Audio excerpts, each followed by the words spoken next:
Assalamualaikum sahabat sejarah. Berjumpa lagi di History Channel. Kali ini kita akan sedikit mengulas pengkhianatan Habib pada Perang Aceh. Simak terus video ini. Pada tanggal 13 Oktober tahun 1878, Habib Abdurrahman El-Zahir menyerahkan diri kepada Belanda.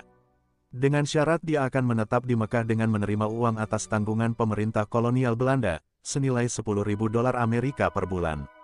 Belanda menilai Habib Abdurrahman El-Zahir merupakan orang yang paling berpengaruh dalam Perang Aceh, setelah Tengku Cik Ditiro. Dengan segala upaya dan berbagai cara akhirnya Belanda dapat mengalahkan Habib Abdurrahman dengan cara menyuapnya, dengan memberikan suapan yang berikan Belanda, menggoda hati sang Habib. Akhirnya Habib berkhianat terhadap rakyat Aceh hanya karena $10.000 upeti dari Belanda. Ketika mendengar kerajaan Aceh akan diserang oleh Belanda, Sultan Aceh mengutuskan Habib Abdurrahman El-Zahir, Menteri Luar Negeri merangkap Mangkubumi, untuk mencari bantuan ke Turki. Dan sekembalinya dari tugas tersebut, perang dengan Belanda telah berkecamuk.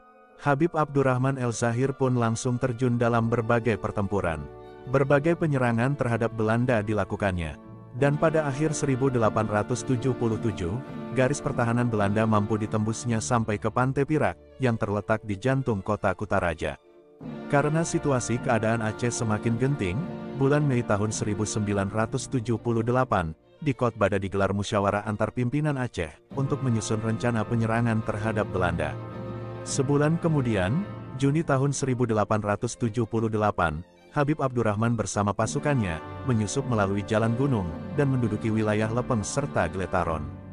Di sana bersama pasukan pimpinan Teuku Nanta, mereka bergabung untuk menyerang Belanda hingga menguasai wilayah Long. Penyerangan kemudian dilanjutkan ke Krueng Raba, Bukit Subuen, hingga Pekanbadak. Namun tak lama mereka menguasai tempat-tempat itu, Belanda kembali berhasil menghalau mundur pasukan Habib Abdurrahman.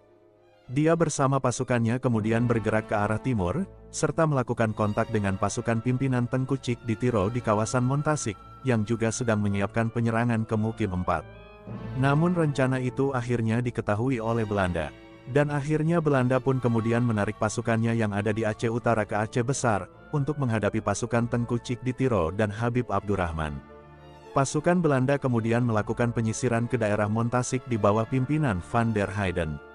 Setelah melakukan pertempuran yang sengit, akhirnya pada tanggal 25 Juli tahun 1887, Senelop jatuh ke tangan Belanda. Jatuhnya Senelop ke tangan Belanda membuat terjadinya perpecahan di kalangan para tokoh pimpinan pemerintahan Aceh. Maka pada tanggal 13 Oktober tahun 1878, Habib Abdurrahman menyerahkan diri secara bersyarat kepada Belanda. Sementara Tengku Cik Ditiro dan Panglima Perang Aceh lainnya terus melakukan perlawanan. Menyerahnya Habib Abdurrahman merupakan sebuah kesuksesan besar bagi Belanda. Pada tanggal 24 November tahun 1887, Habib Abdurrahman dikirim ke Jeddah dengan menumpang kapal Harimes Cuarakau. Belanda terus melakukan hubungan korespondensi meski Habib Abdurrahman sudah di Mekah, dengan tujuan untuk mengetahui seluk-beluk dan kelemahan masyarakat Aceh. Dari Mekah, pada 3 Muharram 1302 atau Oktober tahun 1884, Habib Abdurrahman mengirim surat kepada pemerintah Hindia Belanda di Aceh melalui Cistian Snoekhur Bronje di konsulat Belanda di Jeddah. Dia mengorek setiap informasi tentang Aceh melalui Habib Abdurrahman.